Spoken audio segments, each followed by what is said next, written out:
Welcome into the Behind the Wall post-game show, Blue-White Edition. And today's show is brought to you by Jordan Mott and Greg Pilowitz for Penn State Board of Trustees. Leadership, vision, results, and transparency makes you go out and cast your vote for Jordan Mott and Greg Pilowitz.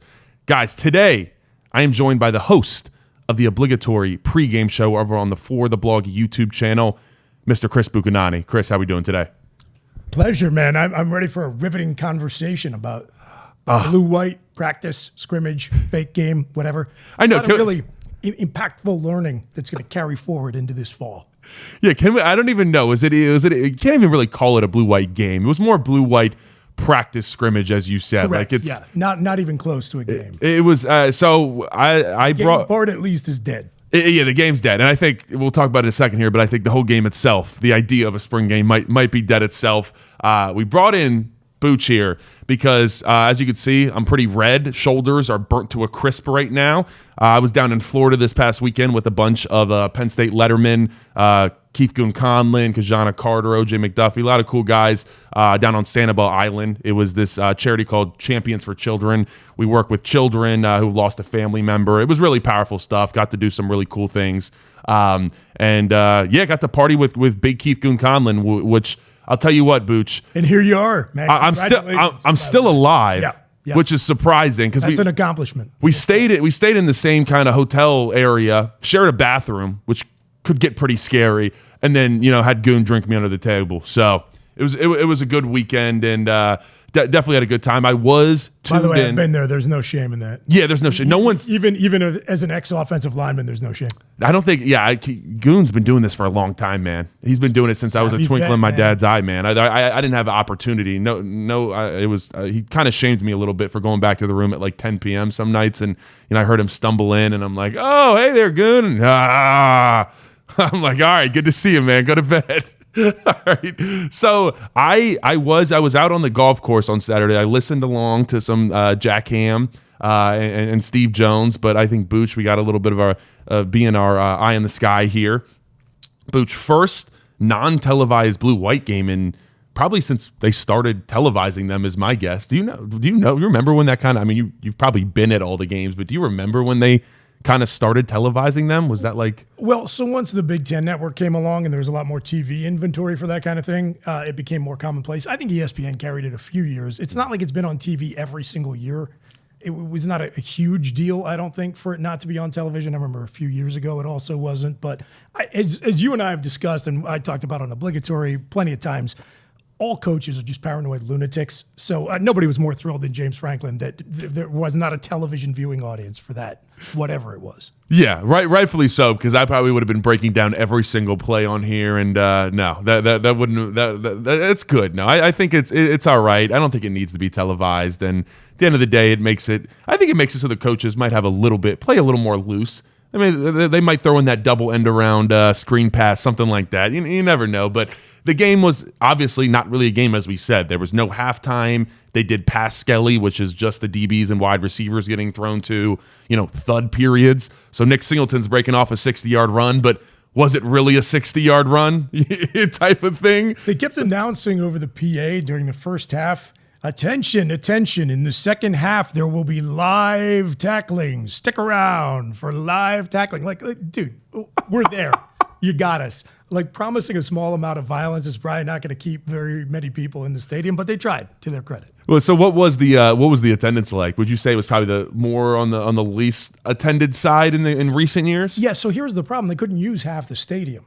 So trying to judge what the attendance was like, spring game attendance is down across the board, all across the country, but the number is going to look really low for Penn State because of all the construction going on. They basically cordoned off half the stadium. So I don't know, maybe if you look at whatever attendance number they put out and you multiply it by about 1.5, that's what we would have had were there not all the work going on Beaver Stadium. Right. That's all right. Well, normally, when you get the spring game or it's like an early September game and you look around, it's like, all right, we might have like 85, 90,000, and you look up on the screen and it's like 104,000 today. And it's like, we as players, we'd always be like, no way. There's no way that's real. Here's the thing with college football attendance numbers. everyone is lying in the same way. So I think even though all the numbers are inaccurate, they're equally inaccurate. So it's still like a fair measure, right? Plus the weather got, not too bad by the time you got around to kickoff or whatever you want to call it when the game started. So a lot of people just stayed at their tailgates. Yeah, I'm sure there was a lot of there might have been more just people drinking booze in their tailgate lots than there was people in the stadium. But hey, what are we, like 5-6 minutes into this and we've not spoken about whatever happened on the field at all? Yeah, no, and I think that, to be fair, an accurate reflection of what you should expect in terms of meaningful takeaways from all that. I'm right there with you, Buch. It really was. Well, let's talk about the spring game itself real quick.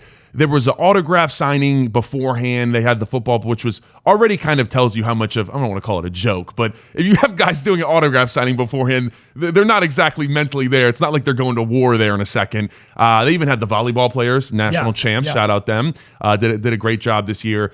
It feels like we're not too far off from this just being like a family fun weekend where you come, more NIL events like that. You're tossing the pigskin with a couple players, more meet and greets, and there might just not be football here in the future. I'm curious, from someone that's been attending blue-white games for a long, long time, if we did make that switch, how would you feel about that? Would you be okay? You accepting of that? Oh, yeah, I think it would be fine. It's not going to bother me at all. I love Blue White Weekend. I always say it's in the top 5 list of holidays for me. But town, campus, football program, it's great to have that, what Kevin Horn calls spring homecoming. I think it's important that they keep that. James said they're committed to keeping something on that weekend. But again, going back to what I talked about, people staying at their tailgates, which always happens, the number of people who come to town and have a great weekend over blue-white versus the number who actually go into the game, even for a portion of it, is like a pretty wide delta. So I think it's really more about the holiday than it is about the excuse. Let people get into Beaver Stadium somehow.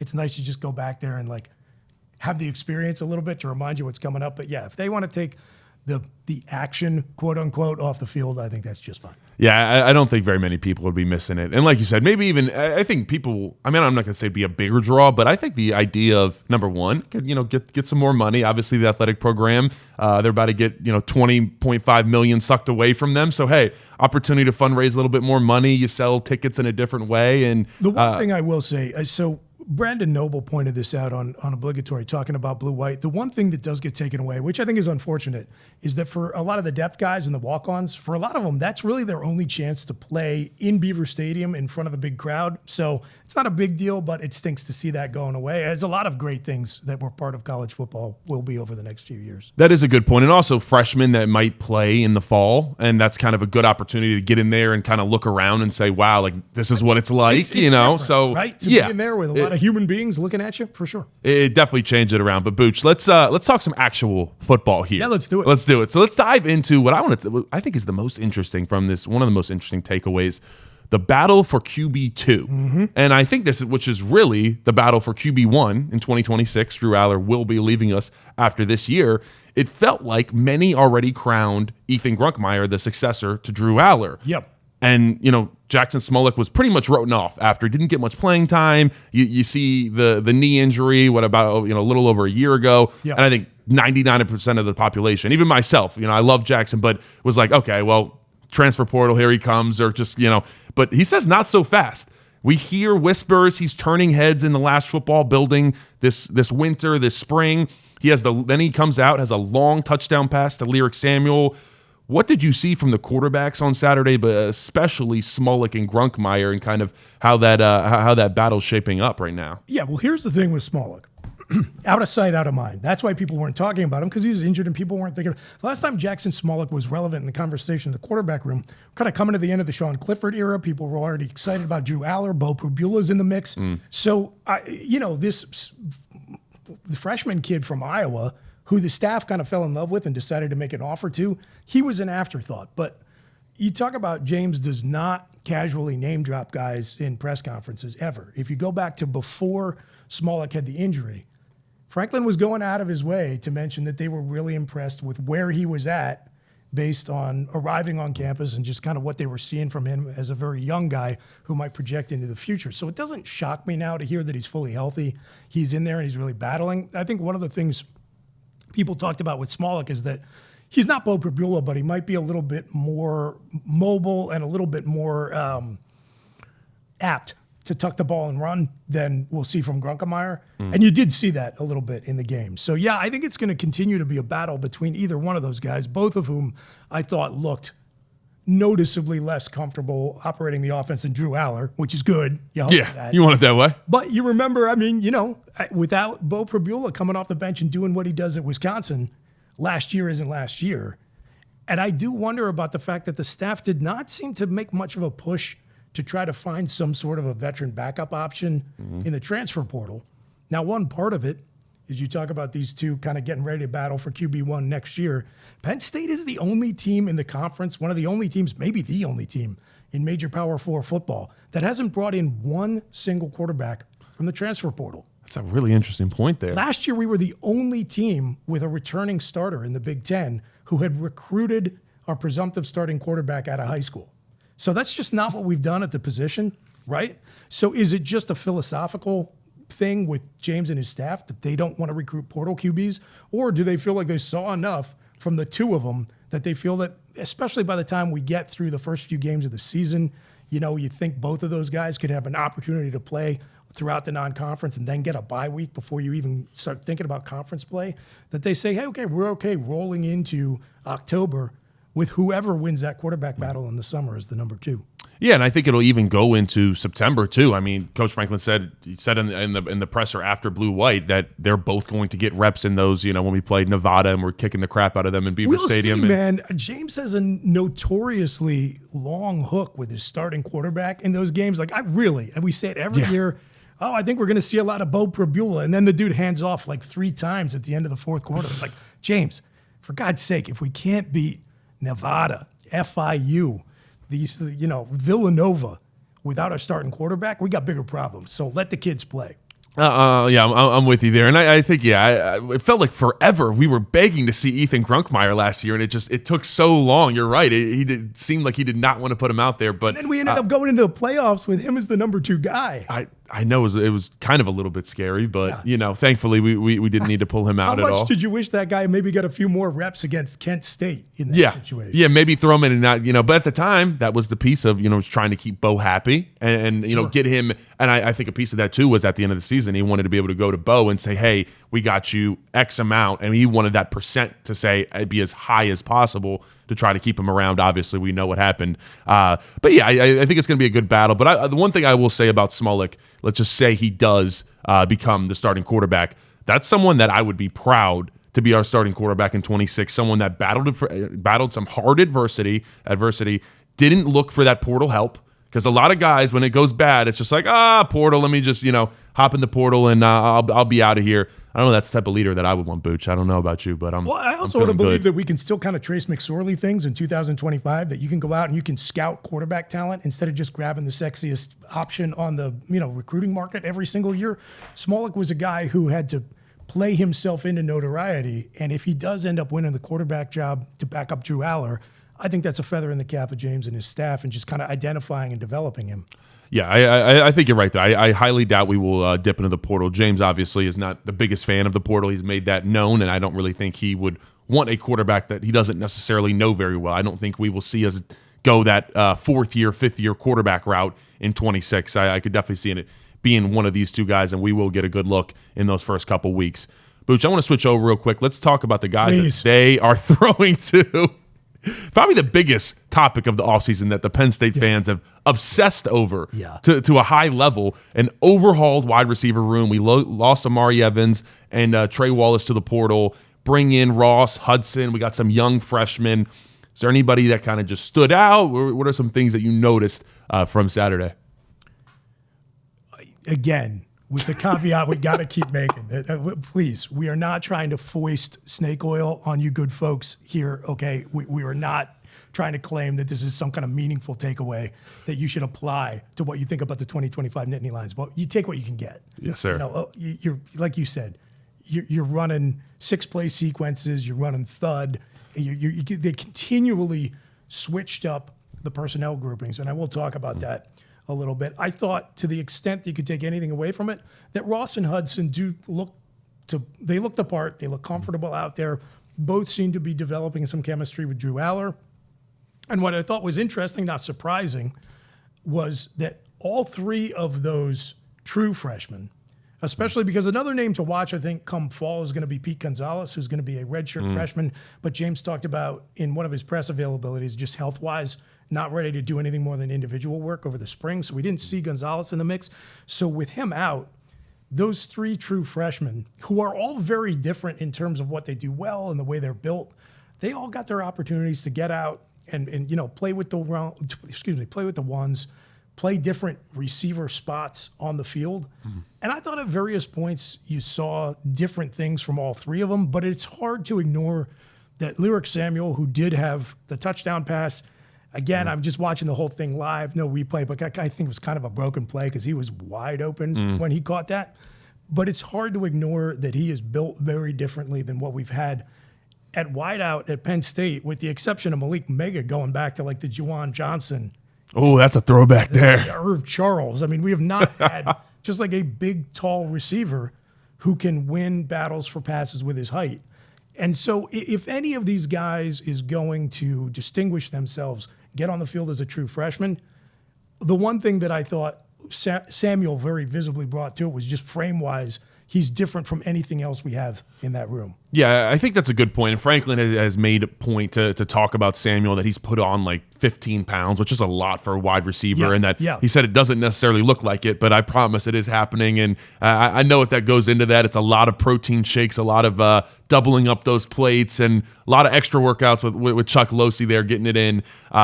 But I think you're right. I don't think we have had that big guy. Even Parker Washington and Jahan Dotson were someone that you could throw it up to, and they may have played big, but they were not big wide receivers. So now Matthew Outen, too. I mean, I don't want to make it sound like he's a small kid. I mean, he's 6'1". He's a little more solidly built. I think he's 200-plus pounds. And that was very visible on the field, too. But once again, when you talk about trying to contend for the national championship, you really don't want to be relying on true freshmen to play a whole lot. That is true. And over the weekend during Blue White, we did pick up a commit. Trevor Pena from Syracuse finally inked the deal. It was a little bit of a back and forth there, and it is thought that he is a slot wide receiver, so he will be playing. Randy Moss cross with Terrell Owens, based on what I saw on X this past week. Congratulations, everybody! You got him. It's not. Clear out the room in the trophy case right now. That is coming. Boosh, that's what you'd think. Like you said, checking out the Penn State Twitter sphere, people were pretty excited. But I do think that he provides that opportunity. 6th-year guy, so brings that. I mean, obviously Hudson and Ross are older as well, but 6th-year guy had almost 1,000 receiving yards, bunch of touchdowns, like close to 100 receptions. I mean, that's someone that has been in Syracuse, which is one of the most pass-heavy offenses last year with Kyle McCord.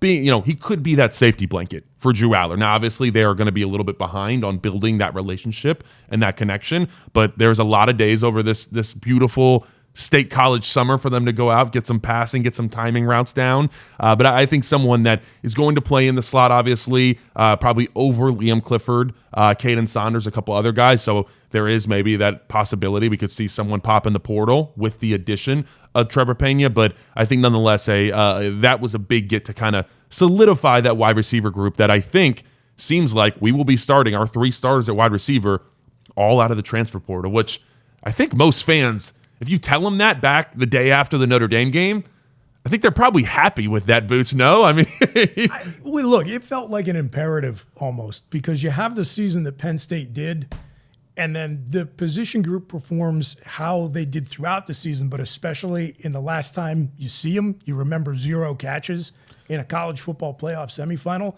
You think, man, the way the sport is set up right now, it's time to do a makeover. And it looks like we're going to get what we wished for. But, I mean, at the end of the day, it goes back to one of Franklin's 4 pillars, the compete in everything you do. I like the combination of young guys who are hungry, who, like I said, do each bring a little something different to the receiving corps and are not going to concede anything. The vets who do not want to be remembered as they got beat out by newcomers, either via the portal or high school recruiting. And then, your big free agent signings. Just let them all hash it out, and best players should play. I like that you called it free agency. That's what it is. It damn sure is. I think it's okay. I'm sorry. That's not true, because in free agency, there are contracts where you're actually obligated to commit to the team that signs you. This isn't really free agency because these guys can just do whatever the hell they want. Yeah. Whenever they want. You can steal the money, void the contract, and then run away. Yeah. That's literally what we're seeing now. God, Butch, we need so much help in college football. Someone, please, throw us a lifeline. But I don't think the wide receivers need to be everything, because we have what I think is the best offensive line in football, the best duo in the backfield there. Yeah. And so let's talk about the offensive line for 1 second here. Obviously, didn't see some of the guys not out there too much. Drew Shelton didn't really see him. Nolan Rucci, Donka not out there at all. Was there any big takeaways from maybe some depth pieces that you saw? Maybe, who was going to be on that too deep type of situation on the offensive line? Yeah, sure. And I think you're right. If this is not the best offensive line in college football, it's in the conversation, which is really exciting, especially given what we've got at running back. I mean, we could be a very run-heavy offense this year and have a lot of success. And then you think about Khalil Dinkins coming in as a run-blocking tight end. They're going to be able to do a lot of fun stuff with the ground game that is just going to warm the heart of an old-school Penn State fan like myself. I think we just pull out Fran Ganner's old playbook and win with it. So, two takeaways on the offensive line that struck me right out of the gate. The expectation, certainly my expectation, is that Cooper Cousins is going to win the right guard spot. And I said, maybe the one thing you can learn from blue-white, whatever the format, is who plays with whom, when, and for how long. And Cooper came out with the ones and played a lot throughout the day. I do think he's leading that competition. Maybe one of the reasons J.B. Nelson decided to go look at the transfer portal, especially with T.J. Shanahan, the transfer from Texas A&M in the mix as well. And then the Javen Williams just played a lot throughout the entire afternoon. Not just out there as the right tackle with the ones, which James says he's been working with a lot with the absence of Donka and Rucci. And I think they're very wisely just keeping a lot of the vets on the sidelines in spring campus. Absolutely. Or spring practice this year, which I know you love. Oh yeah, so you're a big fan of spring practice the way it's currently set up. Right? I don't think I'm harder against anything else. That needs to be when we finally have, and we need it badly, a college football player association, and we strike a deal between the NCAA and them. The first thing that I would want us to negotiate is no contact in spring ball, which I know there's the other side of the coin there, where it is the fact that these young guys, you want LeVar Arrington Jr. right now to get some contact reps. So I understand that, but at the same time, I mean, it hurts just being through it. And now I can't even imagine, normally we were done January 1. That was the latest. And guys are playing into mid-January, and then it's, hey, let's turn around in early March, even late February for some teams. Let's go crack skulls. I don't know. Big difference between, whatever. Initially 10, then 11, then even 12 regular season games. Then we're going to take a month off, and we're going to play an exhibition that half the guys aren't even going to play in, and then we're done. Right. We're playing 15, 16 games. It's a lot closer to the NFL. So probably I do think it ends up ultimately looking more like an OTA model that goes into whatever then summer camp becomes. But just to close the circle on Javen Williams, they moved them around too throughout the second half. They had him out there with different offensive line groupings, even as some of the other depth guys started to play. They had him play left tackle, had him at right tackle. And I think that's a really good sign that he is rounding into form, as James has described, as somebody who can be a legit two-deep offensive tackle with experience playing both spots. You're going to want that certainly in the early part of the season when I assume at least that Donka won't be, or at least shouldn't be available, so he can recover fully against some of those lesser opponents. But in this kind of a season, I think the ability to have a legit two-deep where you can go from left to right tackle across the line and feel good about players who can step in and not have too much of a drop-off as you get into conference play, that's something you need as a national title contender. So what I saw from Williams was encouraging.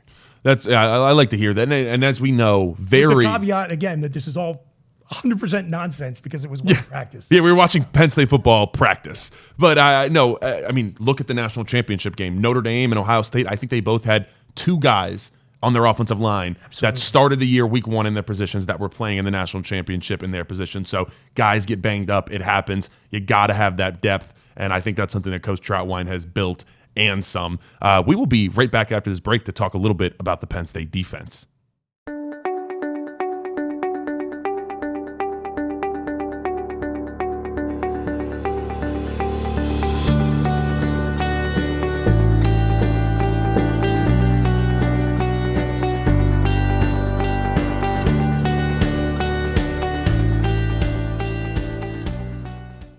All right, welcome back in.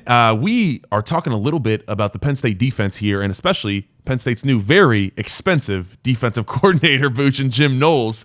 The The lively. Yes. Yeah.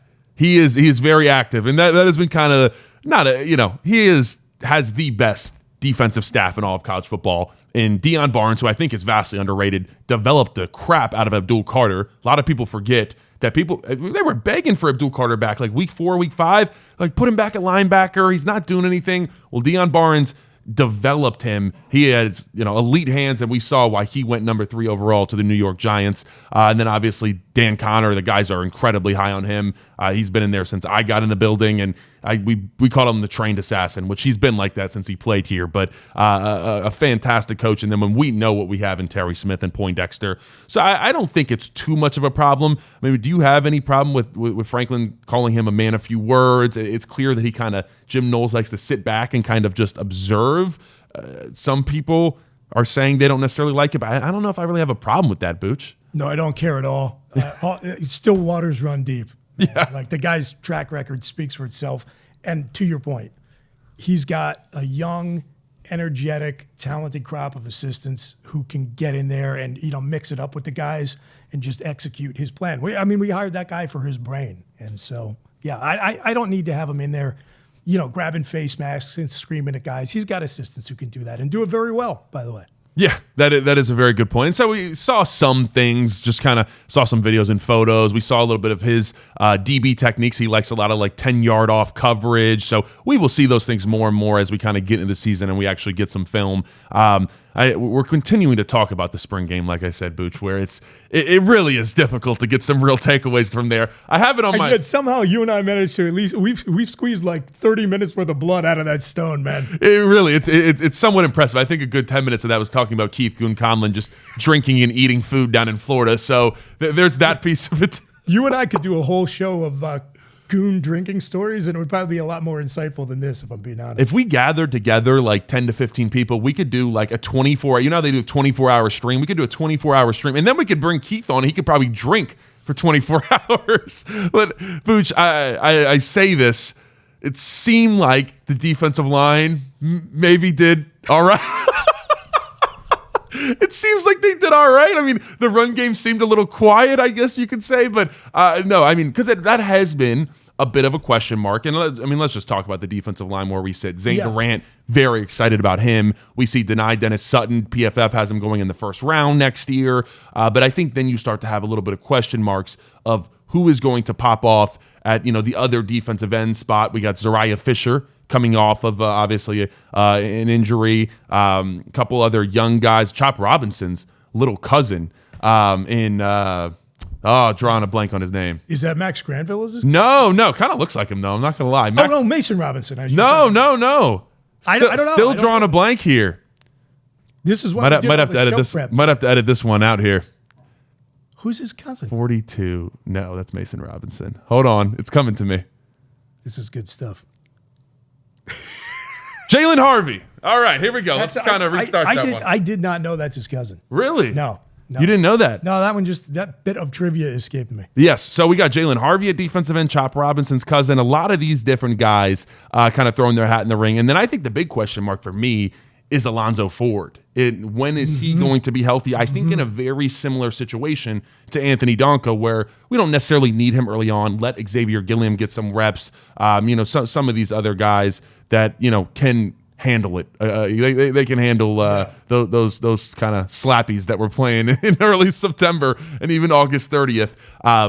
In the way the great folks of Penn State Twitter are yearning or were yearning prior to Pena's signing for a portal wide receiver, I want a rotational defensive tackle out of the portal. And I don't know. It doesn't seem like it's going to happen, but it doesn't have to be a world beater. Just get me like a Derek Tangelo type who can eat snaps and not be a liability. That would be a nice luxury for the staff to have. But to your point, I don't even worry about it too much, because if you look at the young talent and the knowledge you got Deion Barnes in charge of coaching them up, I think we'll be fine. I think it harkens back to the days when Deion's defensive line coach was here, Larry Johnson. You never worried about who you lost to graduation or the NFL, because whoever he had in the pipeline, he was going to develop into a player. And I think that's what Deion's turning into. I think you're absolutely right. I think we'll be just all right. It does seem like there is slim pickings in the portal as far as defensive tackle. Yeah. We're not having really anybody visit. You're not going to get an impact guy for sure. Like, you're assuming that maybe they think Owen Wafel, the transfer from Michigan, still a little bit too young to contribute. Another player like that I thought would have been good. But again, I'm not going to worry about it too much. Yeah, I think we will be okay. I think the Penn State defense will still be the Penn State defense, and we are going to run that 4-2-5, Franklin said, as the base defense, citing that, hey, we are LBU, but we are lacking a little bit in the depth department there at linebacker. We saw a lot from the young guys. I remember I was talking to Dom DeLuca before the game, and he said, yeah, I'm only playing one quarter. So I said, good for you, brother. Get in and get out. We saw a lot, and I think one of the big names is Anthony Specca. A lot of guys are excited about him. You're hearing a ton that he looks the part. He's playing the part. Also, LeVar Arrington II got our first real look at him. Do you see either of those guys, maybe making impact? How did they at least look competent out there for some young guys?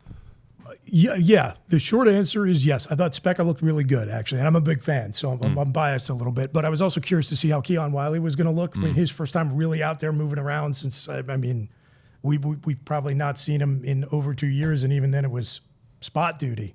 So both of those guys played a lot. They were active. I think they're both going to compete to start, frankly, come the fall. And yeah, you did see LeVar out there a lot, including running with the twos as a true freshman. Now, with the idea that this is a little bit of a fan-centric event, I'm sure there was some thinking that the people want to see LeVar, let's show him LeVar. But he did not look out of place.